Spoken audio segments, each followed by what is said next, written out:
Қайырлы күн, құрметті достар, сіздермен бірге клуб лидері бағдарламасы және эфирде мен Арайлым Нұржапар.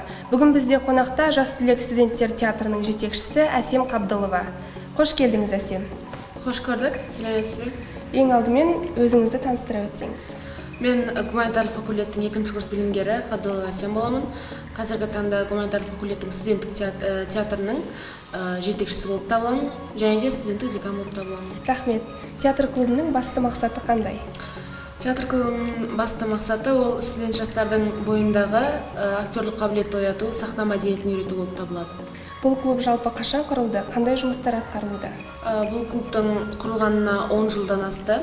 Және де бұл клубтың жетістіктері өте көп десем болады, себебі бізге дейінгі студенттердің және де бізден кейінгі студенттердің де жетістіктері көп болады деген үміттемін. Себебі қаншама жарыстардан бас жүлделерді алып келе жатырмыз. Ең соңғы жетістігіміз алдыңғы жылы біздің қаламызда өткен республикалық фестиваль болатын, сол жерде бас жүлдені алдық. Енді алда әлі талай жетістіктер болады деген үміттемін. Клуб студенттерге қандай мүмкіндік береді, тиімді жақтарын айта кетсеңіз?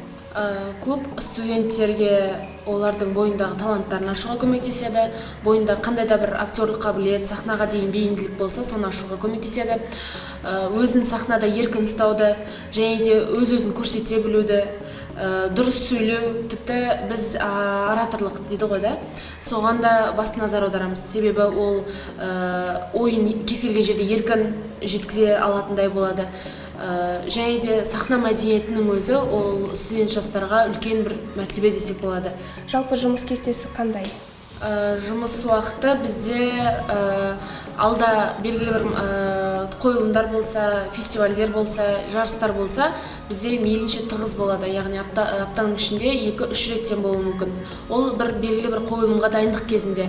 Ал негізі бізде студенттердің басын аптасына бір рет қосып тұрамыз. Бұл бізге жетерлік. Бұл клуб арқылы театрда студенттер облыстық театрға шыға ала ма? Әрине, неге шыға алмасқа? Себебі бізде, мысалға, біз студенттік театр болып табыламыз, осы университеттің ішінде. Бірақ біздің жетекшіміз Ғалия деген кісі, ол кісі біздің мына Бекен Римова атындағы драма театрының қалай айтса болады, актрисасы десек те болады. Ол кісі біздің сол театрдағы жетекшіміз болып табылады. Біз ол кісінің арқасында біз көбінесе біз өзіміздің қойылымдарымызды университет қабырғасында қоя бермейміз. Біз тікелей жарыстарға, облыстарға сондай көлемде шығамыз. Және де ол сол облысқа біздің Бекен Римова атындағы театрға шығуының әсерінен біздің осы жылдағы бітірген студенттеріміздің осы Жас түлек театрының құрамында болған студенттеріміздің көбі сол театрда жұмыс атқарып жатыр қазірде. Бұл үлкен бір мүмкіндік десем болады, сахнаға деген, актерлік қабілетке деген дарынды шыңдауға. Қазіргі таңда құрамдарыңызда қанша студент бар? Қазіргі таңда біздің құрамымызда негізгі актер-актрисаларымыздан бізде тек қана 9 қалғанбыз, себебі жыл сайын біздің құрамымыздан студенттер бітіріп кетіп жатады. Және де жыл сайын біз 1-ші курс білімгерлері арасында кастинг ұйымдастырып, балаларды аламыз. Өзіміздің негізгі құрам 9 баладан болса, біз биыл кастингтен 15 шақты бала алдық. Сонда бізде қазір 24-25 актер-актрисаларымыз бар.